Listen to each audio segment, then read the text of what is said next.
और युवा सम्मेलन विशेष रूप से गांधीधाम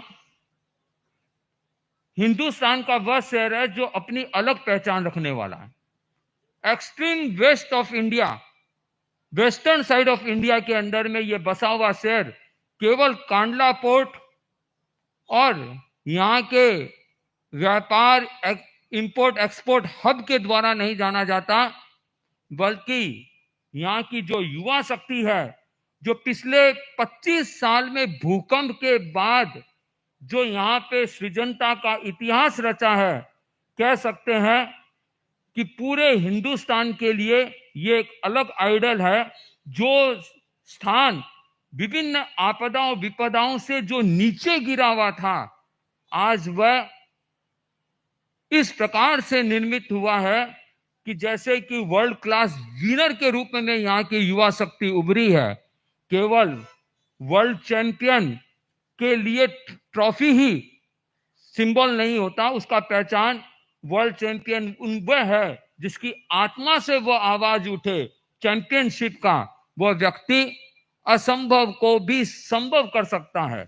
जो वह सोच सकता है वह सब कुछ कर सकता है, और वह सोच सकता है जो आज तक किसी ने नहीं सोचा।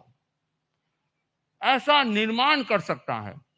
कहने का बात तो हम निर्माण की बात तो सरल लगती है, कहां भी गया है बात सरल निर्माण कठिन है। बात सरल निर्माण कठिन है, पतन सरल उत्थान कठिन है। गाता है खंडहर का पत्थर, गाता है खंडहर का पत्थर, ध्वंस सरल निर्माण कठिन है, ध्वंस सरल निर्माण कठिन है। ऐसा ही ये निर्माण का एक उदाहरण है ये गांधीधाम। और जब ये तब होता है जब व्यक्ति विपरीत परिस्थिति में, प्रतिकूल परिस्थिति में भी सही ढंग से रेस्पॉन्स देना जानता है, शांत दिमाग से सही निर्णय लेना जानता है। और व्यक्ति हर सिचुएशन में अगर सही रेस्पॉन्स देना सीख जाए तो वह व्यक्ति समस्या से उबर कर सामने बाहर आ सकता है। लेकिन कई बार परिस्थिति की प्रतिकूलता के कारण व्यक्ति नकारात्मक सोचने लगता है और नेगेटिव सोचने लगता है, समस्याओं से ग्रस्त हो जाता है। यहाँ बच्चे भी बैठे हैं और बच्चे जानते हैं, उनको कहानी चुटकुला पसंद है। एक बार व्यक्ति अपने समस्याओं से ग्रस्त हो गया, और जब व्यक्ति टेंशन में आ जाता है, डिप्रेशन में आ जाता है, तो क्या सोचता है? पॉजिटिव सोचता है या नेगेटिव सोचता है? नेगेटिव सोचता है। वो नेगेटिव सोचा कि जीकर क्या करेंगे, समुद्र की चौपाटी पे चला गया और सोचा कि इतने समस्या ही समस्या, सब कुछ महंगाई, तो मुझे जीने में कोई फायदा नहीं, और समुद्र में छलांग लगा दी। जैसे ही वह डूबने वाला था, उसके हाथ में एक कद्दू लग गई। सोचा कि मरना तो है, पर भूखे पेट क्यों मरे, कद्दू तो गिफ्ट में मिला है, कद्दू तो खा ले, एक कद्दू खा ले, पेट भर ले, मरना है तो जल्दी क्या, मरना तो बाद में मर जाएंगे। तो वह आया किनारे, कद्दू को फोड़ा, और जब उसके 2 टुकड़े हुए, कहते हैं उसमें से एक भूत निकल कर बाहर आया। क्या निकल कर आया? भूत। भूत ने कहा, भैया तुमने मुझे इस कद्दू से बाहर निकाला, चलो जो वरदान मांगना है तुम मांग ले वरदान। उसने कहा, देखो यहाँ की महंगाई इतनी बढ़ गई, प्लॉट के दाम इतने बढ़ गए, एक बढ़िया सा बंगला मुझे बनाकर दे दो रहने के लिए, अच्छी सी जगह हो जाए। उसने कहा, बेवकूफ, मैं खुद तो इस कद्दू में रहता हूं, तुम्हारे लिए बंगला कहां से ला कर दूंगा। जो व्यक्ति स्वयं समस्या में रहेगा वो दूसरे को समाधान नहीं दे सकता। समाधान वही व्यक्ति दे सकता है जो समाधान का जीवन जीना जानता है, समस्या से बाहर निकलना जानता है, सही समस्या के समय सही निर्णय लेना जानता है। Only your response in the situation will make your life, otherwise break your life. आप सिचुएशन आने पर किस प्रकार से रेस्पॉन्स देते हैं। थॉमसन एडिसन का नाम आप लोगों ने सुना, जिसने क्या चीज का इन्वेंशन किया? लाइट बल्ब का। थॉमसन ने जब एडिसन ने जब वह इन्वेंशन कर रहा था जवानी में वह कार्य चालू किया और वो कार्य का रिसर्च करते करते उसने फैक्ट्री लगाई, बड़ा प्लांट बिछाया, सब कुछ किया। जवानी से इतने वर्षों तक मेहनत करते करते रिसर्च में उसकी प्रौढ़ अवस्था आ गई और अचानक उसके फैक्ट्री में आग लग गई। जब हम देखते हैं व्यक्ति के किसी के कोई उसमें व्यावसायिक अनुष्ठान में यदि आग लग जाती है या ये नुकसान हो जाता है, व्यक्ति फुट फुट कर रोने लग जाता है और किस प्रकार से हीन और दीन बन जाता है। लेकिन समस्या पर यदि सही रेस्पॉन्स यदि युवा देना सीख जाए तो वह समस्या से बाहर निकलना सीख जाता है। जब वह व्यक्ति कुछ व्यक्ति एडिसन को सूचित किया, एडिसन वहां पर आए, देखा पूरा फैक्ट्री तिल तिल कर जल रहा है, तब एडिसन ने एक ही बात कहा, कोई बात नहीं, ये फैक्ट्री क्या जला, मेरी सारी भूलें और गलतियां भी जल गई। अब एडिसन वापस मेहनत करेगा और कांच के बल्ब में इलेक्ट्रिक सिटी पैदा करके रोशनी बांटेगा। और उसने प्रौढ़ अवस्था में भी वह काम करके दिखाया कि उन्होंने बल्ब में इलेक्ट्रिक सिटी के द्वारा इलेक्ट्रिक एनर्जी को लाइट एनर्जी के अंदर कन्वर्ट करके दिखाया। लोगों में यह भ्रांति थी कि प्रकाश केवल अग्नि के द्वारा होता है, तेजस काय के द्वारा होता है, बिना अग्नि काय के प्रकाश हो नहीं सकता। पर जब इन्होंने बल्ब का निर्माण किया, उन्होंने उसको वैक्यूम, ऑक्सीजन से रहित ऐसा कंडीशन बनाया और इलेक्ट्रिक सिटी को लाइट एनर्जी में कन्वर्ट करके दिखाया, इलेक्ट्रिक सिटी को हीट एनर्जी में कन्वर्ट करके दिखाया और यह सिद्ध करके दिखाया कि बिना ऑक्सीजन के, बिना अग्नि के भी प्रकाश हो सकता है। एडिसन इस सिद्धांत को जानते थे कि इलेक्ट्रिक सिटी क्या है। Electricity abundance of the flow of electrons, हर पदार्थ का मौलिक अस्तित्व है, इलेक्ट्रॉन, प्रोटॉन, न्यूट्रॉन। इलेक्ट्रॉन परिधि में घूमता है और जब इलेक्ट्रॉन को एक सिस्टम के द्वारा जब फ्लो दे दिया जाता है तो वह इलेक्ट्रिक सिटी के रूप में प्रस्तुत हो जाता है और वह इलेक्ट्रिक सिटी केवल पौद्गलिक ऊर्जा है। और अग्नि जो होता है वह बिना ऑक्सीजन के जल नहीं सकता, चाहे आपके घड़ी में हो और चाहे आपके मोबाइल में हो, चाहे कहीं पे भी हो। यह विज्ञान का शोध था। इस रिसर्च को जानने वाला, इस विज्ञान को जानने वाला हर आधुनिक व्यक्ति यह समझ सकता है कि किस प्रकार का प्रयोग से, किस प्रकार के पौद्गलिक ऊर्जा से किस प्रकार का रूप निर्मित किया जाता है। लेकिन यह तब होता है जब व्यक्ति परिस्थिति में सही रेस्पॉन्स देना सीख जाए। कहा भी है कि आंखें बंद करने से मुसीबत नहीं टलती, आंखें बंद करने से मुसीबत नहीं टलती और मुसीबत आए बिना आंखें नहीं खुलती। जब मुसीबत आती है तो व्यक्ति की आंखें खुलती है, तब व्यक्ति को रास्ता दिखता है यदि वह सही रेस्पॉन्स देता है। जब राजा दशरथ ने राम से कहा कि राम, मैंने कैकेयी को वरदान दे रखा है और उसने वरदान की मांग की कि मेरा पुत्र भरत राजा बनेगा, आपका उत्तराधिकारी बनेगा। यह सुनकर राम कुछ भी रेस्पॉन्स कह सकते थे, मैं बड़ा हूं, ऐसे कैसे हो सकता है, मैं उससे ज्यादा शक्तिशाली हूं, मैं उससे ज्यादा सक्षम हूं। पर राम ने ऐसा रेस्पॉन्स नहीं दिया। राम ने कहा कि बहुत अच्छा।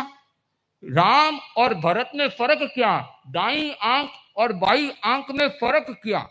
दोनों में फर्क कुछ नहीं होता, दोनों एक ही बात है। और जब भरत ने कहा कि मैं भाई जी के रहते हुए भरत राज नहीं करेगा, तो राम ने हाथों हाथ, राम राज नहीं, ठीक है, तो हाँ, भाई जी के रहते हुए, राम के रहते हुए भरत सिंहासन में नहीं बैठेगा। जब ये भरत ने ऐसा कहा तब राम ने कहा कि बहुत अच्छा, मेरे रहते हुए राज नहीं करेगा तो मैं वनवास में जा रहा हूं और भरत यहाँ पे सिंहासन पे बैठकर और यहाँ का राज संभालेगा।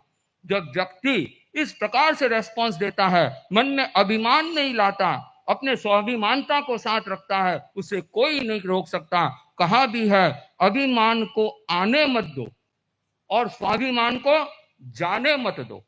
अभिमान को आने मत दो और स्वाभिमान को जाने मत दो। अभिमान तुम्हें उठने नहीं देगा और स्वाभिमान तुम्हें गिरने नहीं देगा। यदि नीति अच्छी होगी तो जीवन में उन्नति भी अच्छी होगी। तो हमारे जीवन में उन्नति आए और अच्छे संस्कार हमारे जीवन के अंदर में आए। समाज की पहचान क्या? कोई पूछे समाज की शक्ति क्या होती है, समाज का संस्कार क्या है, समाज की संस्कृति क्या है? बंधुओं, मैं ये स्पष्ट कहना चाहूंगा कि समाज की संस्कृति, शक्ति और संस्कार युवा शक्ति पर निर्भर है।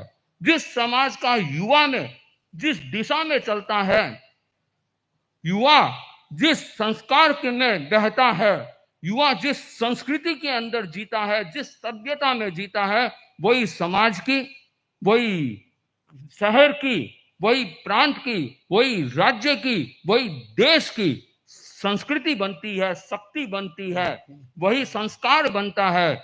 और यही चीज है, जहां युवा शक्ति जिस दौर पर जाएगा वही समाज की ताकत बनेगी।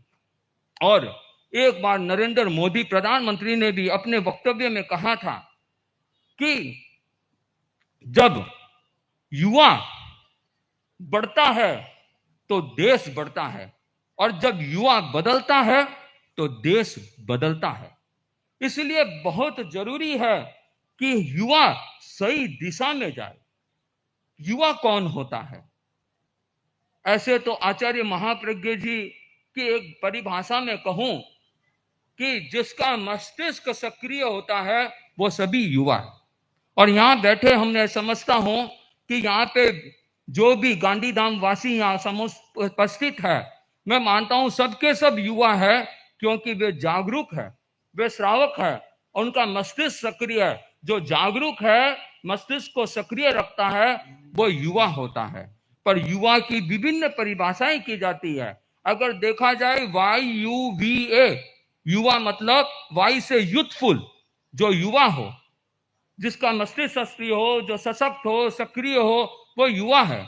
यू से यूजफुल, उपयोगी हो, जो केवल ऐसा नहीं कि बहुत अच्छा बस दिखने में आकार प्राकार तो बढ़िया है पर उपयोगी नहीं, उपयोगी भी साथ में हो, तो यूजफुल भी हो, और साथ में वाइब्रेंट, ऊर्जावान हो, ऊर्जा उनके में हो, उसका आभा मंडल प्रखर हो, दीप्तिमान हो, उसका कॉन्फिडेंस बोलता हो, उसका तेजस्विता उसमें झलकने वाली हो, ऐसा वह युवा होता है। और ये एडॉप्ट कर सके, हर परिस्थिति में अपने आप को ढाल सके, हर परिस्थिति को सही तरह से समझ सके, तो वह एडॉप्टेंस का जो पावर होता है, ये एक गुण युवा के अंदर में होता है। और हमें वह युवा, वह शक्ति हमें जगानी जरूरी है।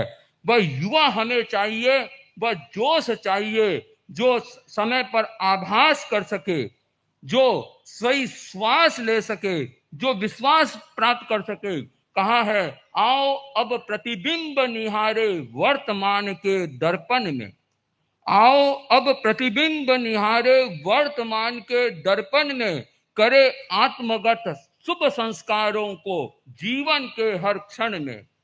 आवश्यकता है समाज को जागे जोश जवानों का, आवश्यकता है समाज को जागे जोश जवानों का, अपने कार्यों से परिवर्तित कर दे दिल इंसानों का। अगले क्षण का पहले से, अगले क्षण का पहले से आभास जरूरी है, इतना जितना जीने के लिए श्वास जरूरी है, मंजिल पाने के लिए विश्वास जरूरी है। आज मुश्किल ये हो रहा है, ना तो लोगों को, युवाओं को भविष्य का आभास का पता है, ना उसको श्वास का पता है, ना उसको मंजिल पर विश्वास है। दौड़ लगाया जा रहा है, भागे जा रहा है, कहाँ जाना है ये किसी को पता नहीं। दिन रात खट रहा है, दिन रात मेहनत कर रहा है, सवेरे से लेकर शाम तक दौड़ धूप कर रहा है, लेकिन कहाँ पहुंचना है, मंजिल क्या है, आखिर हमारा उद्देश्य क्या है, लक्ष्य क्या है, ये आज के युवाओं को पता भी नहीं, केवल भागे जा रहा है। ठीक मिल्खा सिंह की भाग मिल्खा दौड़ भाग वैसी स्थिति हो रही है। एक बार की बात कि एक गांव के अंदर में चोर आया, घर में चोरी की, लोगों में हल्ला हो गया, पता पड़ा चोर चोर चोर, चिल्लाने लगा कि चोर चोर चोर। वो चोर डर के भागा, सामान साथ में था, लेकर भागा। लोग उठे, पीछे पड़े, और पास में ही कोई मिल्खा सिंह जैसा जो तेज दौड़ने वाला एक धावक, उसकी भी नींद उड़ी, वो भी उठकर बाहर आया। बोला कि लोग चिल्ला क्यों रहे हैं? बोला वो चोर भाग रहा है, उसके पीछे सारे लोग भाग रहे हैं। वो भी दौड़ा, वो भी दौड़ा, और दौड़ते दौड़ते दौड़ते जितने लोग दौड़ रहे थे उससे आगे निकल कर आ गया। देखा कि वो चोर दौड़ रहा है। चोर ने पीछे देखा कोई मिल्खा सिंह जैसा कोई पीछे तेजी से दौड़ कर आ रहा है, तो चोर और तेज दौड़ने लगा, और वह व्यक्ति जो धावक था वो और तेज दौड़ने लगा। चोर और तेज दौड़ने लगा, पीछे से वह व्यक्ति और अपनी स्पीड आगे बढ़ाई। देखा कि वो मिल्खा सिंह वो दौड़ते दौड़ते दौड़ते चोर के नजदीक आने लगा। चोर फिर भी हिम्मत नहीं हारा, तेजी से दौड़ते जा रहा था, और वो देखा कि चोर के दौड़ते दौड़ते चोर के नजदीक आ गया। बोला हमसे तेज दौड़ के दिखाता है, देख मैं कितना तेज दौड़ता हूं, और वो चोर से आगे तेज निकल के दौड़ गया। अब उसे ये पता भी नहीं कि वो दौड़ क्यों रहा है, वो भाग क्यों रहा है। ऐसी स्थिति हो रही है कि दुनिया दौड़ी जा रही है, भागे जा रही है, और उन्हें ये पता भी नहीं कि हम क्यों दौड़ रहे हैं। और यही कारण है कि हम अपने उद्देश्यों को भूलते जा रहे हैं। उद्देश्य नहीं, हम अपने आप को भूलते जा रहे हैं। हम दौड़े जा रहे हैं और स्वयं हम पीछे रह जाते हैं। हमारे जितनी भी वसीयत संस्कारों की जो हमारे पूर्वजों ने दी थी, वो आज हम लौटाते जा रहे हैं, छोड़ते चले जा रहे हैं, आगे बढ़ते जा रहे हैं। हमें देखना होगा कि हमारे संस्कार कहाँ हैं। हमें देखना होगा कि आखिर हम किस स्थिति में हैं। प्रकृति ने जब हमें शाकाहार बनाया, आज श्रमशील जीने वाले व्यक्ति को, श्रमशील जीने वाले जितने भी एनिमल्स को देखो, चाहे घोड़ा हो, चाहे व्यक्ति कोई ऊंट हो, चाहे बैल हो, चाहे हाथी हो, वे सारे के सारे शाकाहार है। लेकिन मनुष्य अपने स्वभाव से विपरीत मांसाहार करने लग गया। ऐसा क्यों? वो मांसाहार का ऐसा तामसिक भोजन करेगा तो आप ये समझ के रखो, वह समाज क्रूर हुए बिना नहीं रह सकता।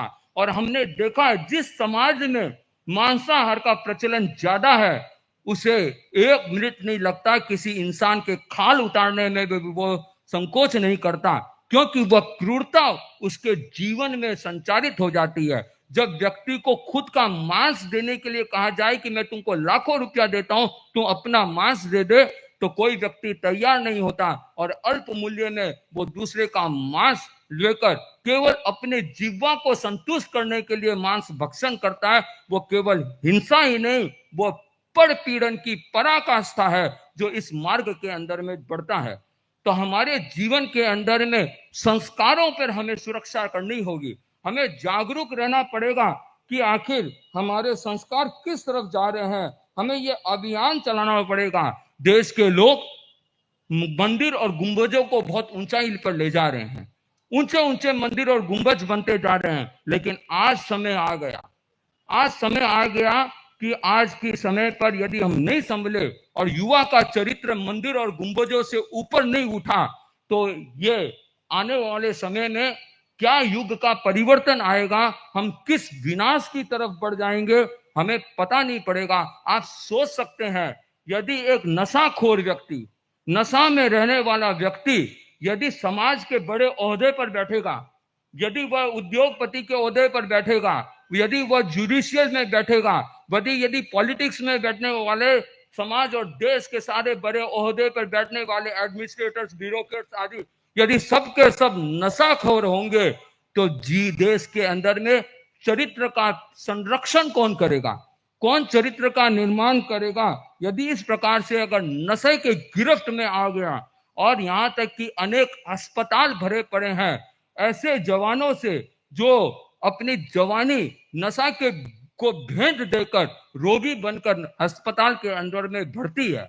इस प्रकार की स्थिति यहाँ पर होती जा रही है। हमें जागना पड़ेगा, हमें यह सजग होना पड़ेगा कि हम अपने परिवार की सार संभाल करें। यदि नशा हमारे घर में आ रहा है, यदि हमारे भीतर में चरित्र का नुकसान हो रहा है, तो ये मानकर चलो, चाणक्य ने एक बात कही थी कि चाहे कितने भी आगे बढ़ जाओ, एक राजा के लिए भी जरूरी है संयम। भले कि राजा बहुत भोगी होता है, सब कुछ होता है, लेकिन फिर भी यदि उसके जीवन में संयम नहीं है, अति नशा करने वाला है, जीवन के अंदर में इस प्रकार से अपने आप को, अपने इंद्रियों को काबू नहीं रख सकता, तो वह राज्य भी सुरक्षित नहीं रह सकता। जब राजा का राज्य सुरक्षित नहीं रह सकता, तो मान के चलो जो आपकी वसीयत जो आपके हाथ में है, यदि आप बुराई में चले गए तो आप उसको सुरक्षित नहीं रख सकते। जैसे पुराने जमानों में माताएं संस्कार देती थी कि भाई सवेरे सवेरे संत दर्शन करने के लिए जाओ, भाई प्रभु का नाम लो, नौकार मंत्र बोलो, कुछ ना कुछ अच्छे संस्कार दिया करते थे। और ये संस्कार आगे से आगे पीढ़ी पे नहीं गए और उड़ते ही मोबाइल हाथ में रहता है, तो मेरे ख्याल से अगर नौकार मंत्र मुंह से नहीं निकलता, प्रभु का नाम नहीं निकलता, तो इसका मतलब संस्कार में कमी है। आज आचार्य श्री यहाँ पे पधारे हैं और हम देख रहे हैं कि कितने छोटे छोटे बच्चों में संस्कार है। यहाँ पे छोटे छोटे बच्चे मुख वस्त्रिका लगा के समाइक की आराधना कर रहे हैं। छोटे छोटे बच्चे यहाँ पे समाइक की साधना कर रहे हैं। कितना सुंदर रूप लगता है। आप अपनी कल्पना करें कि आपके बच्चे घर से आकर अभी यहाँ पे समाइक कर रहे हैं कि नहीं कर रहे हैं। छुट्टियों का समय है, कल रविवार का समय है, ऐसी छुट्टी है, आपके परिवार में घर में समाइक होता है कि नहीं होता है। यदि आप भी नहीं करते तो आप आशा मत करना कि बच्चे संस्कारी बनेंगे। देखकर बच्चे सीखते हैं। यहाँ पे जो वीडियो गेम से खेलने का समय होता है और इस उम्र में बच्चे लोग समाइक आदि के द्वारा ये खेल रहे हैं और इसी समाइक की आराधना कर रहे हैं, ये अपने आप में विशेष बात है। तो मैं ये कहना चाहूंगा कि आज के इस अवसर पर कि कार्यकर्ता में ये अभियान चले, क्योंकि समाज को हम सीधा परिवर्तित करने जाए, कभी समाज नहीं बदलता। आचार्य तुलसी ने क्या कहा था? सुधरे व्यक्ति, समाज व्यक्ति से, राष्ट्र स्वयं सुधरेगा। हम इंडिविजुअल को परिवर्तन करेंगे तो परिवार परिवर्तन होगा, समाज परिवर्तन होगा, राष्ट्र परिवर्तन होगा। डायरेक्ट हम यदि समाज को परिवर्तित करने के लिए चेष्टा करेंगे तो कुछ नहीं होने वाला। ये अभियान हो, जिस प्रकार से धागे के ताने बाने मिलते हैं, वैसे ही कार्यकर्ताओं के, युवाओं के विभिन्न संगठन चरित्र उत्थान के लिए आपस में ऐसे मिले कि स्वेटर को जब ताने बाने बीनते हैं तो अलग अलग डिजाइन उभर कर आता है। इस प्रकार से कार्यकर्ता इतने सौहार्द के साथ में आपस में जुड़े और राष्ट्र उत्थान, देश उत्थान, चरित्र उत्थान और संस्कारों के संरक्षण में, संस्कारों की पहरेदारी के में वो इस प्रकार से उतरे। अगर वो ऐसा कर दिखाता है तो मैं अंत में यही कहना चाहूंगा, इतिहास उसको सलाम करेगा, इतिहास उसे